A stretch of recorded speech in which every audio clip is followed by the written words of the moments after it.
ঢালিউডের আলোচিত চিত্রনায়িকা পরিমণির শ্বাসকষ্ট নিয়ে হাসপাতালে ভর্তি হয়েছেন। সঙ্গে জ্বর নিয়ে ভর্তি হয়েছে তার সন্তানও। পরিমণির ঘনিষ্ঠজন জানান, তীব্র শ্বাসকষ্টের সমস্যার নির্দিষ্ট সময় পরপর নেবুলাইজ করার পরামর্শ দেন চিকিৎসক। পরিমণি 10 আগস্ট ঢাকার একটি 5 তারকা হোটেলে কাছের মানুষদের নিয়ে ছেলের জন্মদিন পালন করেন। সেই অনুষ্ঠানের কিছু স্থির চিত্র ও ভিডিও সামাজিক যোগাযোগ মাধ্যমে ছড়িয়ে পড়লে তা নিয়ে বেশ রেগে যান এই অভিনেত্রী। তা নিয়ে ফেসবুকে দিয়েছিলেন কড়া স্ট্যাটাসও। রোববার 17 আগস্ট দুপুরে জানা গেল, সন্তানসহ হাসপাতালে ভর্তি হয়েছেন এই নায়িকা। শারীরিকভাবে অসুস্থ থাকায় চিকিৎসক দুজনকে হাসপাতালে ভর্তি হওয়ার পরামর্শ দেন।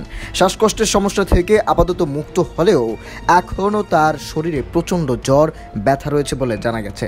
চিকিৎসকের পরামর্শ, আরও কয়েকটা দিন হাসপাতালে থাকতে হবে। এদিকে হাসপাতালে যে খুব একটা ভালো নেই তা ফেসবুক পোস্টের মাধ্যমে জানিয়েছেন পরিমণি। তিনি লিখলেন, এই শহরের একটি বেসরকারি হাসপাতালের আত্মকাহিনী, কত মানুষ এর ভুক্তভোগী, আল্লাহ মাফ করুক।